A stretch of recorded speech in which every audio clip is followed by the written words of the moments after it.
Okay, so let's get started. Any questions about anything so far? Anything we did? I have one question. What's up? It was on chapter 8, the last one. Chapter 8, 2D arrays? Yeah. I think I'm just getting confused. For 6.6, oh no, I'm sorry, for 6.4, I could just make a loop, right, to get the sum? You can use a loop. Let's see. It adds equivalent elements of two-dimensional arrays named first and second. Both arrays should have 2 rows and 3 columns, for example. You should use a loop because you don't know the dimensions of the arrays. So you're giving like 2 arrays that are 2 rows by 3 columns. But if I gave you 2 arrays that are 5 rows and 3 columns, your program should be able to do that too automatically. So the way the loops are set up, you're going to need to use loops in order to go through the arrays and add up all the things in them. Okay. That makes sense? Super. When I said, I was just like, I thought it was like an adding of them divided by, Well, you're adding so this thing here, this first one, 8.64, asks you to add basically this plus this, right? But you don't know the dimensions of the array, so you need to use loops. If you knew it was like 3 by 3, you can just manually add all of them, even though that's not the most efficient. But if you don't know the dimensions of the array, then you have to design the program around that, right? Yeah. So that's what this is, and you're gonna use this kind of a thing for your for the final project, which comes up. We're gonna start talking about these things today. All right. So, any other questions? And if you get stuck on something, just send me an email. I'll help you out. All right. So this was chapter 8 last week. Now we're doing chapter 9, and we are finally starting to do the graphical user interfaces. Right. So, unless you did Python, that one program, the calculator, you have not seen GUI interfaces. Okay, if you've done the C++ class, you have not seen GUI interfaces. Okay, and actually, you have seen GUI interfaces in this class. Those the dialog boxes, the JavaX, the Java Swing, and I already showed you how what Eclipse is and how to get started with it. So, starting with this chapter 9, it really helps if you're using integrated development environment or IDE. Like Eclipse. I personally like Eclipse the best for Java. IntelliJ IDEA is also really good. There's also NetBeans out there, and I don't know what else. There's some other ones too. Okay, but I like Eclipse. Eclipse has been around forever. Eclipse is the IDE that was used originally for Android, right? If somebody wanted to write an app for Android, the Android developer's website would recommend and offer tutorials on how to get started using Eclipse. Now they changed it. Now they're using IntelliJ or IntelliJ. I'm not sure how to pronounce it, which is another IDE, but I still like Eclipse better, especially for Java. All right, so and then this chapter I'm also going to tell you about interfaces, what's implementing, what does it mean to extend. I'll show you some examples for this. And it's actually important stuff. And by the way, I was just going through. I have. Let me see, where's that thing? Oh. One student who is taking this class is taking it because they wanted him to take this test, which is the Oracle Java test, like some official Oracle certification. Right? If you do want this thing, I can send this to you. I might even zip it and put it on the class webpage. But it's interesting because I didn't even know this, but they're basically doing what I'm telling you to do. Like they tell you should know how to compile from the command line. You should not rely on an IDE like Eclipse to do all this stuff for you. Later on when you get comfortable with the syntax, you can start using an IDE, but then initially you need to know how to compile it and run it from the command line. So I already did good on that. Now let's start talking about the actual GUIs and some of these other things that are part of this certification exam. So most of the things that I cover in this class are on this exam, so pretty confident that, if you decide to take this exam, you'll do well. You'll pass it. I think you only need to have like a 60 something to pass the thing. Right? So, but I don't know how hard it is. I haven't taken it. All right. So let's look at Chapter 9 summary real quick. And so I can tell you what's what. All right. And I'll give you the short version. I know there's lots of stuff in here. Okay. So, visual programming basics. You have already seen some visual programming. The dialog boxes, right? The Java swing, ways for you to show some messages, ways for you to accept input. We've done those. But that was very limited, right? We really didn't have to tell it, okay, put a button here and then associate an event with the button so that when you click the button, something happens that you have defined to happen, right? It was all basically just using whatever's built into the language as is, right? And then, surprise, most of these things are built into the language, so we're not going to reinvent the wheel really for many of these things. All right, so the way you design these programs, the GUI programs, or at least one of the ways is you design the thing visually, right? You're going to have a dialog box. You're going to have some kind of a screen. How big is the screen? What are the dimensions of the screen? There might be a button in the screen. Throw a button in there. And once you have the thing visually present and visible and working, not much is going to happen with the program. Okay, if you click a button, nothing's going to happen because you haven't really told the program what to do when you click a button, those kind of things. So first we add the components like buttons and things like that, and then we're going to associate events with these things so that if you click the button, something happens. Something is going to be, whatever you want basically. Okay, there's a containment hierarchy, which means that there's different levels and types of containers. So let's say if this big screen right here, that's my mainframe, that's the main container. On this we have content pane, which is this little, the little square, black square that's inside, underneath the little three buttons, or the minimize, maximize, and close, right? That whatever's underneath, that is the actual content pane, which is another container. And then within that, we can place different things like checkboxes and buttons and pictures and labels and all kinds of different things, right? And then within those things, we can further add things like, well, maybe you want to change the text of the button. Maybe you want to add a picture to the button, change the background, right? So there's different, these buttons and things like that, they're known as atomic containers. So they're like the smallest possible, container thing that can contain different things. Okay, and what are these, different things that we're going to be adding? They're objects, button object, window object that exist in the language.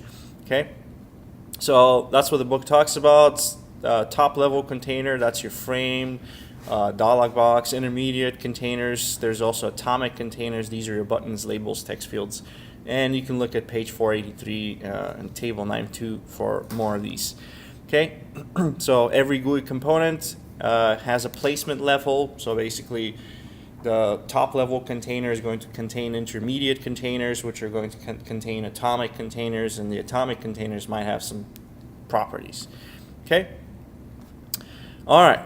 So the content pane is where we're going to put all of our stuff. All right. So the content pane in this here is, whatever's underneath the menu bar, if you want to call it. There's no menu here. We haven't added a menu. If we wanted to add a menu, that will not be in the content pane. The content pane is, this black square that has a button in the middle. In fact, what we've done here is we've thrown one massive button to fill up the entire content pane. So I'll run this thing very soon, and you're going to see that when I click this, the whole thing moves. So the content pane is where we're going to be adding all the different components that you're going to see, like buttons and labels and all that good stuff. Okay, the way they are going to be organized is using layout managers, right? There's different kinds of layout managers to help you, arrange these things on the screen. There's a grid layout, there's a north-south layout, there's a flow layout, there's all kinds of different layouts. which are ways for you to automate how things are going to be organized on the screen and just let Java handle it, basically. Okay.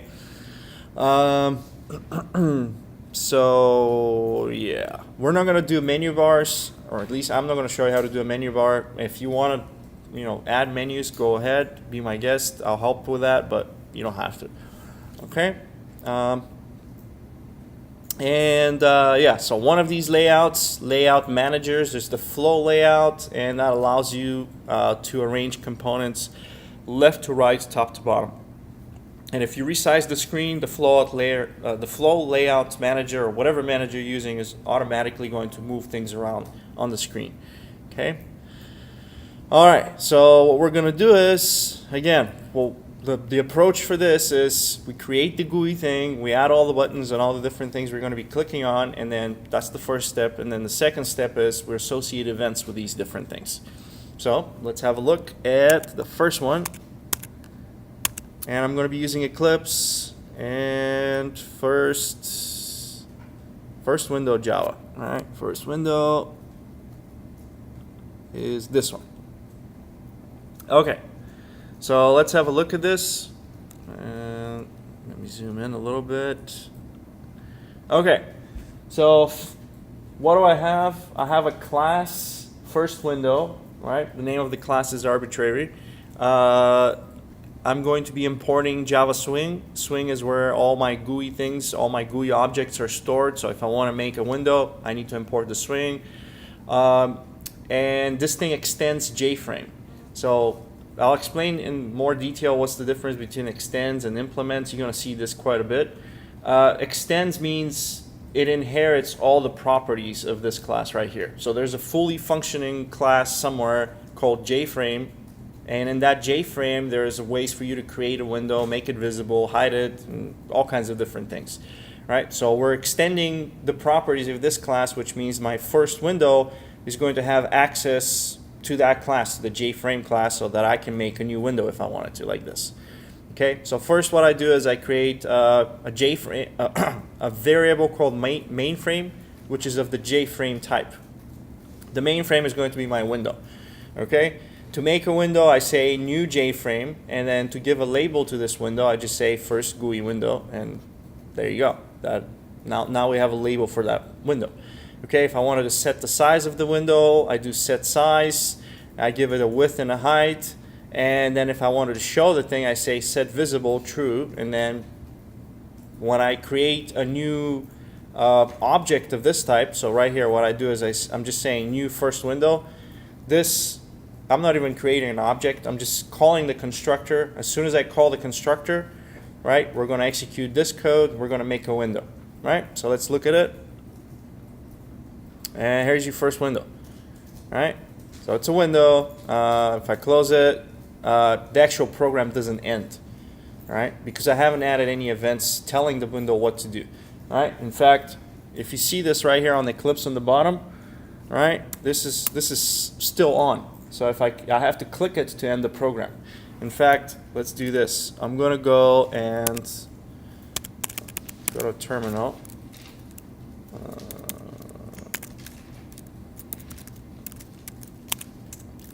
Okay, and what I'm going to do is I'm going to compile this program from the terminal so that you can see what it looks like. So I'm compiling first window, Java C first window Java, right? I'm going to compile it. Compiles fine. I want to run it. First window, and it's going to run fine too. So here it is. It's running. Okay, but now notice what happens when I close my window here, right? I'm going to close the button, close the window, and then my program is going to keep running in the terminal, and you'll see it.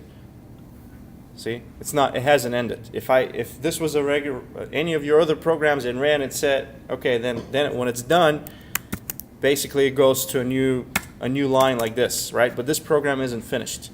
So even though Java knows to hide the window when I click the little X to close the window, it doesn't know to actually terminate the actual program. So it closes the window, it hides it from you, but the program itself hasn't ended, because I haven't told it to end.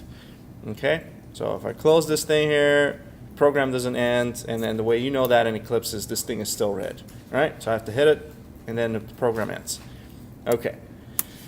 So this was your first GUI, right? And again, if I change this text, first GUI, that's going to change the label of my window. If I change the size dimensions here, I can change the dimensions of my window.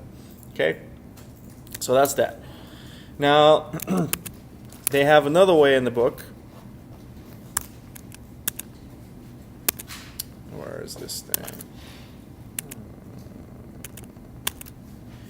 There's another one, first GUI Java, which is basically does the same thing. Let me open it. First GUI Java.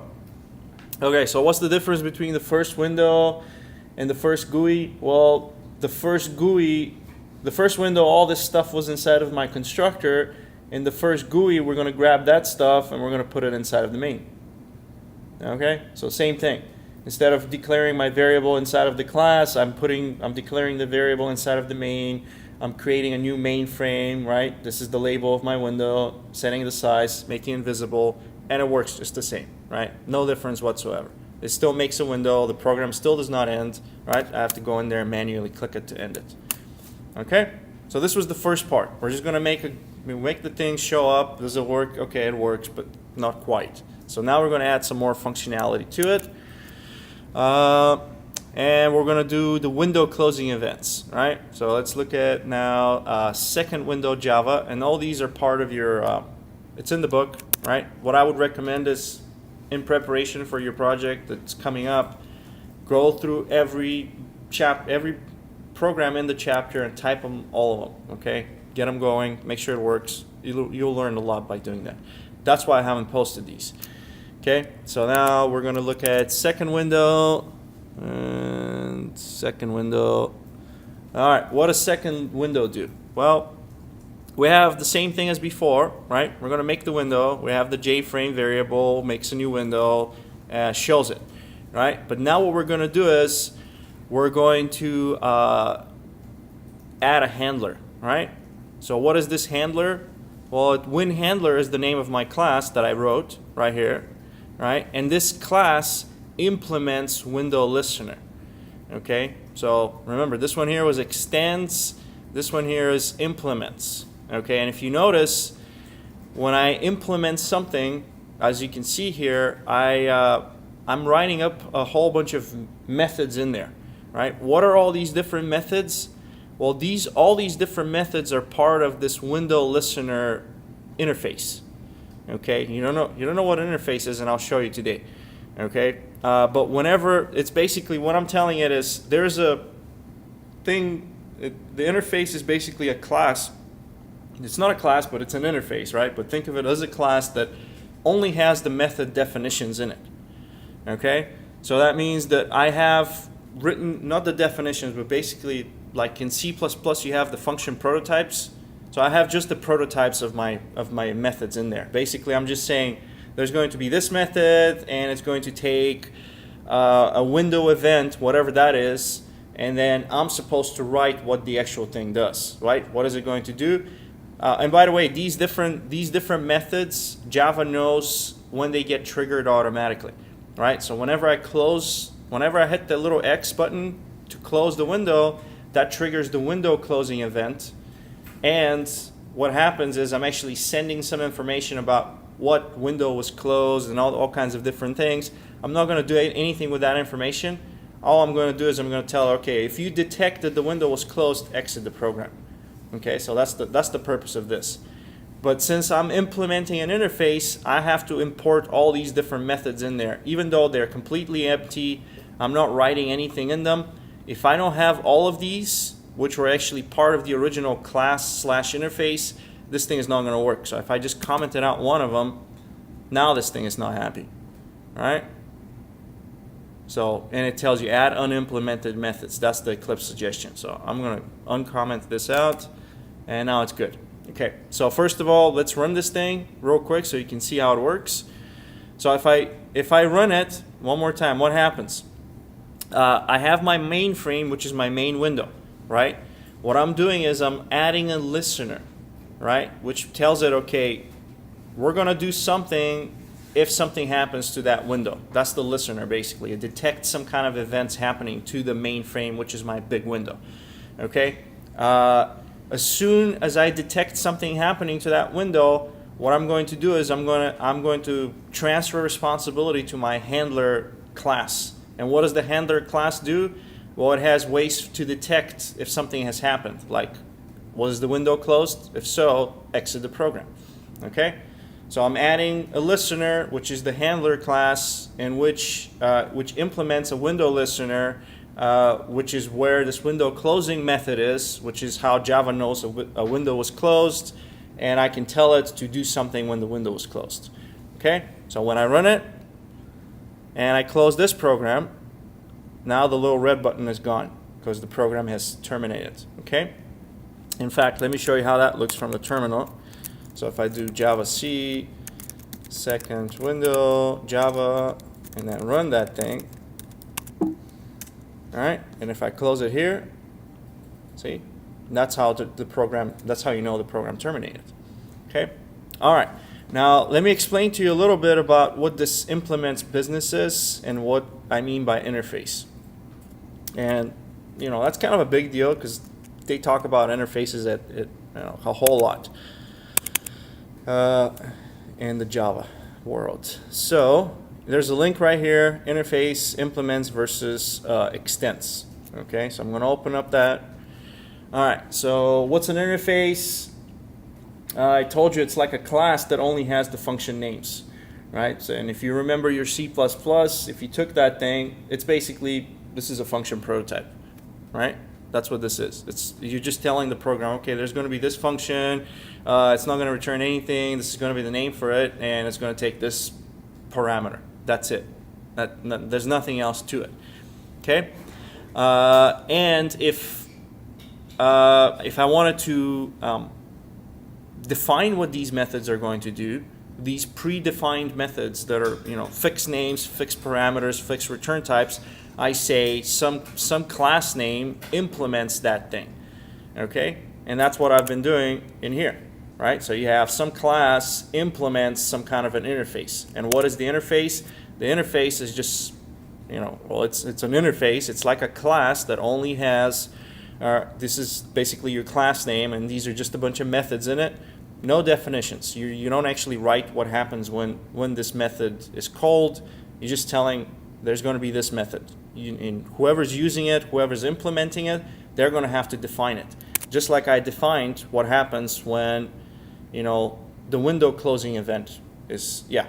So if there's no definition, that doesn't do anything. It doesn't do anything. The method's there for you to use if you need it. Yep. And then you have to put in whatever it is you want. Correct. So it's basically, the idea is that these methods right here are going to be useful, right? The method which handles the event of a window being closed is useful, right? It's part of the Java language, but how do you want to handle it? Do you want to show some message to the user when the window is being closed? Do you want to just end the program? Do you want maybe to pipe the output to some other program? That's up to you, right? So that you're going to have to write the definition for that. Could you use it in a web-based environment also? Yeah, yeah. You could use these interfaces are part of the Java language. Okay, so this is an interface, and then I have some examples right here. So let's say, very simple example. I have a file called inter.java. In it, I have public interface inter. That's the name of my interface. I'm just calling it inter. Okay, and in that interface, I have defined two methods. One is, well, I have declared two methods. Right? One is called do sum. The other one is do this. I'm very creative with my names. Okay, and then I have my test inner class, which implements the interface. Right? Since my test inter class, by the way, the T should be capital, implements the interface, that means I have to define in it what both of these methods are doing. Right? So I have to write, this is the definition for the do sum method right here. I'm just doing a println with some message. And the same thing with the other methods, right? So I'm defining what these methods are doing, just like I'm doing here. Okay? I'm defining what this is going to do. It's going to do a system exit. Okay? Okay, and then in the main, I can just use them, right? I make an object of the test inner class, which is where these were defined, and then I can just use these. Okay, make sense? I have to define both of them, right? If I did not define, and by defining them, I can, do this, and I can just like put nothing in it, just like I've done with these here. But you have to define what each of these does, otherwise you get an error message. Okay? And the error message is you have to define all of them. Even if you don't do anything in them, you still have to do it. Okay? So that's an interface. Okay? How do you know it's an interface? Huh? How do you know it's an interface? You kind of have to know what you're working with. Yeah, You have to know it's an interface. You have to know it's an interface in order for you to implement it. Yeah, you can only implement interfaces. Okay? And What are the uses of the interface? What is the best use of the interface? it's just a bunch of methods, predefined methods that are supposed to do some general things, and then you specify what these methods are going to do. I mean, this is an example of interface right here. Is it like, you're talking about like in the GUI, basically? Huh? So like, you're talking about inside the GUI? So like, You could have interfaces for different things. And GUI for anything, right? Yeah, there's different kinds of interfaces for different things. Basically, it's just, anytime you have an idea of how something is supposed to work, but you want to let whoever's writing the software determine the details of how that's going to happen, that will be a good use for an interface. Okay. So now let's look at the other example, which is what's this extends business, right? So this was the implements, right? So we implement an interface. What's an interface? Well, it's like a class that only has the method names, and then we have to define what each of these methods are doing, even if we don't actually really define, even if we don't put anything, we have to put the method name and all that good stuff. Okay, so that's the implements. There's also extends here, right? So let me show you how extends works. So in here I have my class superclass, right? That's my superclass, and that's the name of it, right? And in it I have some kind of a method which returns 1. Okay, that's all it does. And then I have another method in it which returns 2. Notice that this is a regular class. It's not, these are real methods. They're defined. They're doing something, right? They're not just like method names. Then I'm going to have a subclass which extends the superclass. What does it mean to extend? Well, it inherits all of its properties. Okay? When you inherit the properties of the superclass, right, you have all the methods at your disposal, right? So just like here, when I'm extending my JFrame class, now I have access to the JFrame object with all of its methods, like set size, set visible, add window listener, a whole bunch of different methods, right? Which are already defined in the language. They will do whatever they're supposed to be doing, right? I don't have to write any code most of the time, right? I just have to tell it set visible true, and then it shows it. But I could override these methods, right? If I wanted to override the action that I'm extending, right? So I'm extending this class, which means I have access to this getMB2 method from the superclass, right? But I can override it. So it normally returns 2. I'm going to tell it right here at override return 3. Okay? So you can override these different methods, even though we're not really doing that here. Okay? And then if you wanted to use it, right? Now this is another class here. This one is called test sub and superclass. Of course, this thing assumes that they're both inside of the same folder. That way, that's how this class can see the other two. And then you just make some objects from them. This is my subclass S. And then subclass, if you say S get MB returns 1. Notice that the subclass did not have NB part of it, right? It knows what MB is because it was extending the superclass. So right here, I have S get MB, but S is the subclass, and the subclass does not have an NB method, right? But it inherits that method from the superclass. Okay? So that's how this one works. And then when I say s.getMB2, now it will actually work with however I overrode this method inside this class. And if I have a super class, this is my super class, which is the one on top, right? And I just call this thing getMB returns 1, getMB2 returns 2, which are just the original methods that are part of this one. Okay? Any questions? So now you know the difference between extends and implements, I hope. All right? Again, extends, you inherit all the properties. All right? Extends, you inherit all the properties from the JFrame class so that you can just use all these different methods. And implements, you basically inherit all the methods, but you have to define what the methods are supposed to do, and you're supposed to write all the methods that you're inheriting from your interface, if you want to call it that. Okay, or implementing from your interface. Does it automatically fulfill those methods that are in that window listener class? Would it? Or Well, you have to type them all? you have to type them in, but Eclipse might be very useful for this. So let's say I didn't do it, right? I took out one of them, right? If I mouse over this, it'll tell you add unimplemented methods. So let's click it, and then it added it. Oh, wow. Yeah, that's what I'm saying. Make sure you use Eclipse. It'll be, be good for you. Okay. So that's that. Okay. All right. So now you know interface. Now you know extends, subclass, and superclass. Right. Now let's look at back to chapter 9. Okay. So second window. I showed you the second window. That was the second window. And let's see what else. What's next. Okay. Now we're going to look at the third window.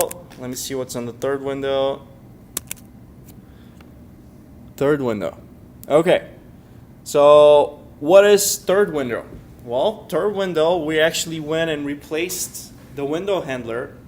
So notice how window handler here, WinHandler implements the window listener. This one extends window adapter. So window listener is the interface, right? Window listener is the interface, and window adapter is an actual class, right? And in that class, I have a window closing event similarly to the interface, but I can override it. Okay, what I'm doing is I'm actually overriding what my window closing is supposed to do. And what is it supposed to do? Same thing that the other one was doing. It's supposed to exit the program. So Java knows to automatically call this method when the window was closed, and I'm telling it, well, exit the program when you close that window. Okay, but since this thing is now it's extending, I no longer have to write all these other methods, right? Why is that? Because that's how it works. That's what I was just showing you, that you have when you're extending a class, you don't have to override all the methods in it. That's what I was doing right here.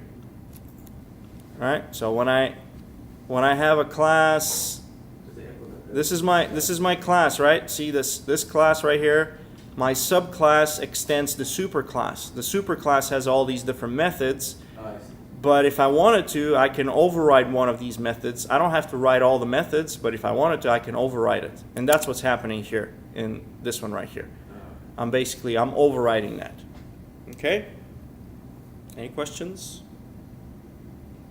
Still good? Can you go over again? This next. This part? Yeah. Okay, so the only thing that we changed between second window and third window is I still have a WinHandler, right? WinHandler is WinHandler. I'm still adding a listener kind of in a similar way, right? And in here I had it in two separate lines. I said WinHandler is equal to a new variable, which is equal to this, and then I put it here. In here, in the next one, I just grab this piece here, and I throw it in there. And it works the same. So that part is the same. The one thing that's different is I said extends window adapter, and here I had implements window listener, right? When you're implementing an interface, so you had to add all these different ones here, basically. Other than the method that I needed to use, which is the one that detects if a window was closed, I have to add all these other ones because it's an interface and I'm implementing it, even though I don't do anything with them. Which is different from this one here, which extends the window adapter. The window adapter is a full-blown real Java class, which has a window closing method and a whole bunch of other ones too, but I don't have to write all these different methods like I did here, right? And when I implement something, I have to write all these different methods. When I'm extending, I can override one of them, which is what I'm doing right here. Okay, basically same thing happens. When I run the program, when I run this one now, program's going to run, right? All that big thing was just so that when I click this, program ends. That's it, right? Which one would you use? Well, I kind of like the second one better, right? I don't want to write a whole bunch of things that I don't have to. Okay, so there you go. So now all that was just to show you how a window is being closed. Don't worry, it gets better. All right. So going back to chapter 9, I have third window. Let me see, third window. That was the third window. Let's look at fourth window. Fourth window. All right, how's fourth window different? Let's see what's the difference. Hold on. Oh, the placement of the class. So in third window, the WinHandler class was not part of my class, right? It's outside of it. So this is my third window class ends here, right? And my WinHandler class is outside of it. Okay, that's my listener class. And in here, all I did was I grabbed that thing and I put it inside of my class. So now it's an inner class. So just so you know, you can put classes inside of classes in Java. Okay? So it'll work the same way, same thing. Nothing really changed. We just moved where this thing is. So if I run it, right, same way, it closes the program. That's the fourth window. And fifth window. Fifth window. All right, what's the fifth window? Fifth window is we create an anonymous class. And it's basically, it's like packing this whole thing right here, the one that you see highlighted, right? It's like grabbing this whole thing and throwing it right in there. Okay? That's what this one is doing. Okay? So we're actually writing the definition of the class. This is my new window adapter class. There's no actual special handler class that I used to have, right? Because I kind of wrote the whole thing inside of the parentheses. All right? So this is where it starts, and that's all the other stuff, right? And all that is written inside of my parentheses. All right? So that's what happens when that's what listens to my, this is my window listener is this. Okay? It's an anonymous class. So how does it work? Same way. Close this thing, works the same. All right? So as far as closing, I think this is one of like the shortest ways to do it. And since closing is always closing, if you want to close the window, you want to end the program normally, we're just going to leave this like it as is for now. Okay? So this is the fifth window. And now we're going to add some buttons. All right, let's look at first button Java. So first button Java. Okay. So we're still importing Java Swing. Let's see if there's anything else. Oh, there's also an event. There's also a container. So I'm adding a couple of things. I'm not sure if that was part of these. So I had an event here. Okay, the event is for this window event. Okay, so first button. What is first button different? Well, you have a first B variable, which is a J button. What do you think J button is? It's a button. It's a button. All right. In here, well, let me just show you what it looks like. So I run it, and there it is. It's the press me button right in the middle of this. All right. The label of the J frame is the label of the window. This is the example of GUI. The press me is this thing in the middle, right? That's the text of my button. Container is the content pane. So the content pane is basically, see how when I'm clicking this thing, how it changes color? Basically everything that changes color is one big button, and that one big button occupies the entire content pane, which is the canvas on which we're going to draw our buttons and labels and stuff like that, right? So how we're going to add a button to the content pane, we're going to get a container, and a container is just like it's like a collection object, which, you know, other things can be added to. Okay, so the container is equal to my content pane. The content pane itself is a container object, right? And I'm making it equal to a specific object called C, which is of the container type. And then to add the button to that, I just do C add first P. Right? So that adds my button right here in the middle of the content pane. Okay, what happens when I hit the button? Nothing. I haven't associated an event yet with it. Okay, everything else works the same, right? When I hit the close button, program is going to close, right? But nothing else happens. And that's the first part. The first part is, again, make the thing visually show up, and then we're going to do something with it. So this is the first button, and the next one is button GUI 2. Can you put the press me in a different placing, or is it always? The press me, this thing fills up the whole canvas, it fills up the whole content pane. So this whole thing is a button. I can go in there and I can tell the button to be of a certain size, Yeah. and then it'll you know, yeah, exactly. Let's see what else. And by the way, in Eclipse, it's very easy for you to see what are properties or different things you can do with the button. So let's say first B dot, and these are all the different things you can do to a button. There's a lot, all right? Yeah. So if you're changing, you can resize the thing. Some of these are, you know, if you see, let's see if this is if you see deprecated, that means this method, you know, used to be used for a while, but now there's some other way for you to, you know, might be set size or something. It might be just renamed. Let's see if there's a set size in there. Yeah, there's a set size. So there used to be a method called resize. Now it's called set size. So the language has changed a little bit. Some of these methods are still part of the language, but Java discourages you from using them. That's why they're marked as deprecated, right? And eventually they're going to get, you know, removed from the language, but not yet. Okay, they're still there. Okay, so this is now let's look at button GUI 2. Let's see what more is added to that one. Button GUI 2. Okay. Adding a tooltip text and a mnemonic. Okay, so that's the only thing that's different. What's a tooltip text? Let's see if it shows up. So this is my button. If I mouse over it, it says this is a button, and this is a button is the tooltip text. Basically, it's like the little message that shows up over some kind of a GUI component. Okay, so that's the tooltip text. The mnemonic is a shortcut. So you need to press, I think it's Alt P. So this is the thing, Alt P. No. I guess on Mac you have to do Control Alt P. There you go. But on Windows it's just,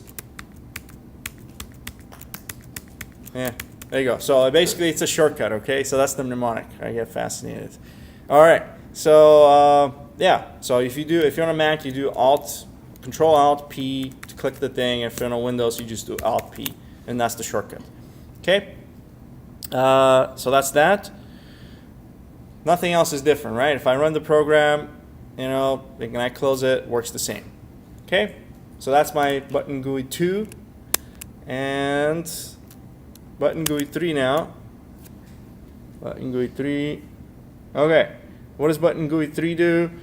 Same thing as before. We have a mainframe. We have your button. You're giving a text to the button, a text to the mainframe, packing the first button or adding the first button to the content pane of the mainframe, doing the tooltip, the mnemonic, the visible, set visible.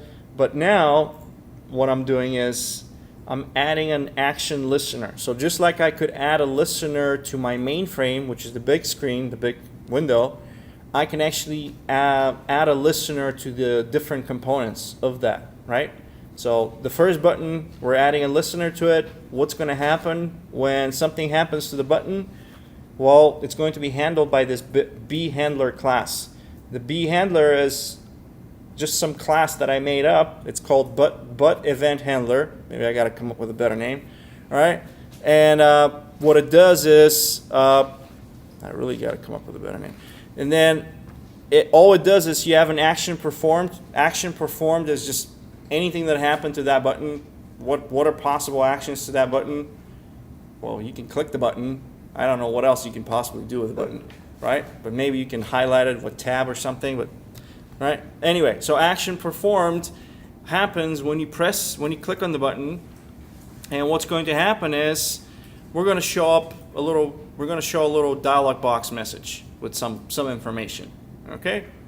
So if I run this thing, here's my button. I press it, and then that calls this method right here, and I show this message. Okay?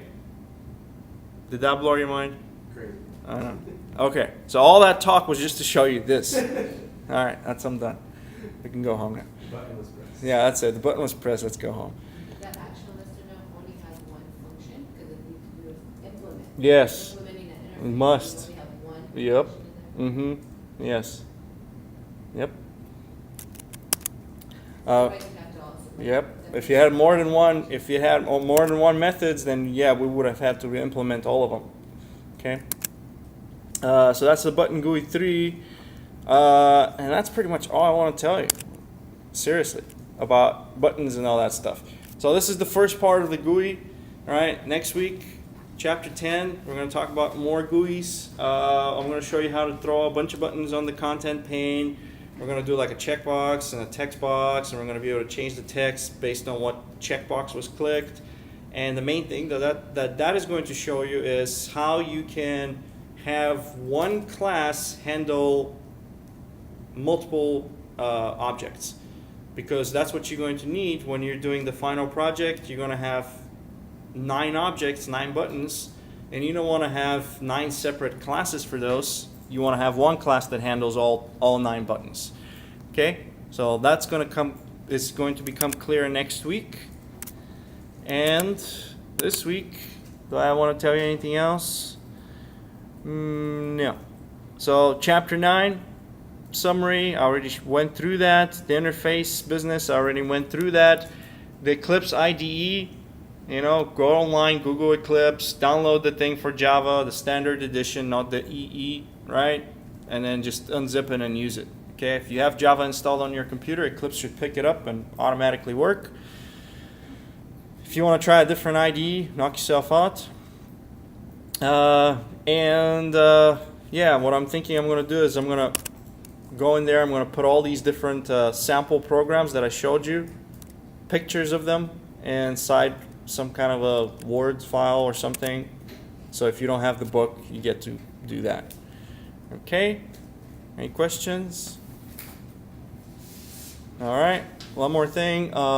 Just so you know, I don't know if you're aware of this. Oh, and by the way, extra credit opportunity on November 3rd through 5th, there is apparently a hackathon in CSUMB. Startup hackathon. Sounds interesting. Okay. Tickets for all CSUMB students, I guess it's $50 if you're not a student at CSUMB. It used to be free. I gotta check with them again, but don't let $50 deter you from attending this event. If you go, they'll show you how to write some software. Usually, what these hackathons are is you go in there and you're given some kind of a problem. You don't know what the problem is in advance or how you're supposed to solve it, right? You usually have different sponsors, let's say maybe Facebook or whatever, Google, and they're telling you, okay, we have these different APIs, which is how you're going to interface with Facebook and stuff, and you're supposed to write a program that uses these APIs to solve some kind of a problem. Okay? If you go to this, Whether you write an app or not, take some pictures, show me that you went to the event, and I'll give you extra credit. I don't know, 10% extra credit towards the class. Sound good? All right. Is that incentive enough? I will check with them, see if maybe we can waive this thing for. Well, they give you 6 full meals. What's that? Well, I think it's probably $50 because they give you food. That's right. There's food, and the reason there's food is because it's a hackathon because it literally goes on for like 48 hours or whatever. So I don't know. It goes you go on Friday at 4 p.m. and you leave at Sunday at 4 p.m. Right? You don't have to stay there the whole time. I know it sounds ridiculous. I wouldn't do it. All right? I'll totally go in there, and then just when I'm done, I go home and take a nap. I don't do that, 48-hour nonsense. But some do, right? If you want to, bring a sleeping bag and stuff like that, and they'll have food. Okay? 6 meals. That's why $50. 6 meals right there. That's why. All right? And if you go there, take a nice picture of yourself so that I can see that you were there, and then you get a tap on the shoulder and extra credit in this class. They usually have it in the building, that they have is next to the library. Okay. So yeah, they do bring food. Okay. Cool. So, but yeah, this is one extra credit opportunity coming up very soon in less than 2 weeks maybe. So use it. Again, it is something useful to put on a resume. It is a real experience that you can do. I'm going to announce this also to the Computer Science Club. If you don't know the Computer Science Club, just Google it, Computer Science Club. All right. If you're in this area, we're on top. And if you're not, who cares? Look at some of this stuff here that we had. So this is just, last time they went, they did this. Well, the first one that they ever did was they got in the news. Then this is this year, right? This was a Silicon Valley hacks, or what is it called? Silicon hacks, right? They actually created these 2 apps. This one didn't win anything, even though I thought this one was better. And then this one is Jaron's handiwork, and he won $250 for this. And he also keeps going to these different events, and he got himself this nice drone, $1,200. And yeah, so there you go. Go to one of these, take some pictures, give them to me, and you get extra credit, right? And if you can write some software and show me what you wrote, maybe I'll increase the extra credit to more than 10%. Okay? Not that you will need it, right? But some of you might. Okay. One semester, a student a few semesters ago said, "Oh, I went to the event. This is my parking pass."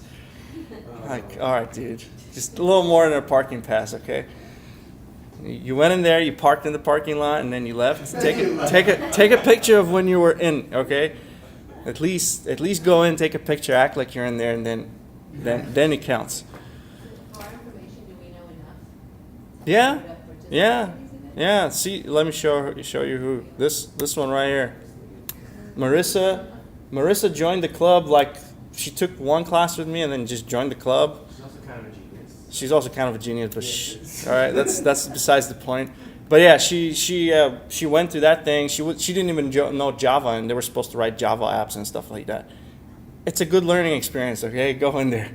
And you work a lot of times. You work in teams. Yeah. Oh yeah. There's teams, and it was funny because when they went, everybody on the right, like Marissa, Marisol, Roberto, all these different ones, they got together and they actually had this really good idea. Zach came up with this, right, for the heart rate app. If it measures your heart rate, if your heart rate falls below a certain threshold, sends a message to someone close to you, letting them know that you're in danger, right? But they didn't use any of the APIs, and Jaron told them in advance, make sure you use the APIs. And then I told him, make sure you take him under your wing and, show him the ropes. He goes, no, I'm not. I'm going solo. I don't want any dead weight. So he worked on this whole thing by himself, right? And they worked on the whole thing by themselves, and then his won.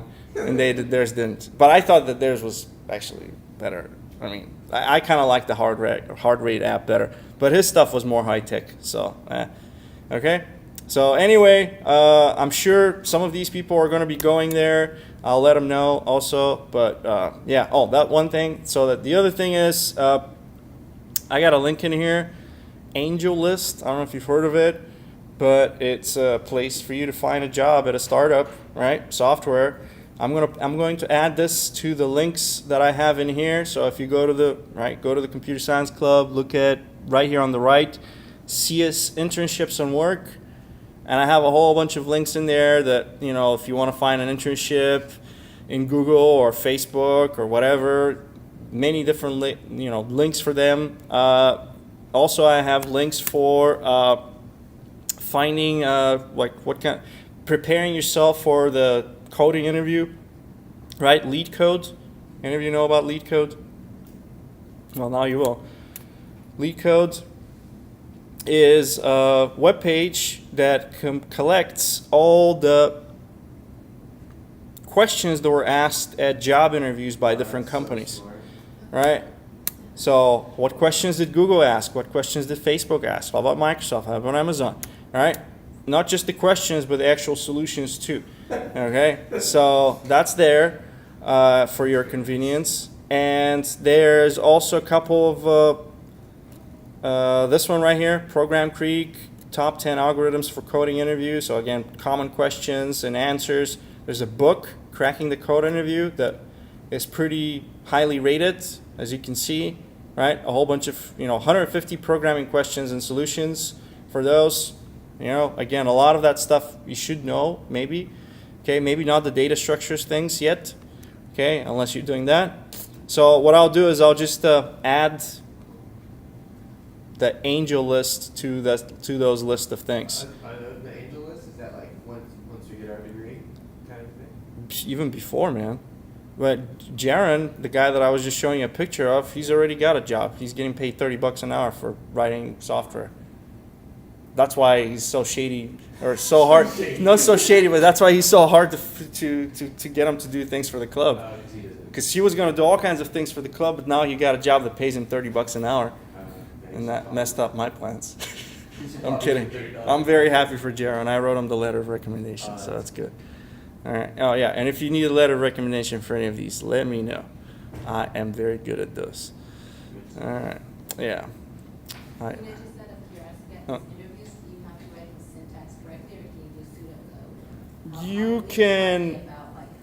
It really depends on. But I think more important is for you to know how to write the pseudocode more than the actual syntax. Because if you understand the concept, the language is just a tool. Right? I don't have to show you how to use 50 types of wrenches in order for you to learn how to use a wrench. I show you how to use one wrench, and then you pick the right size for the right job. That's what a language is. Right?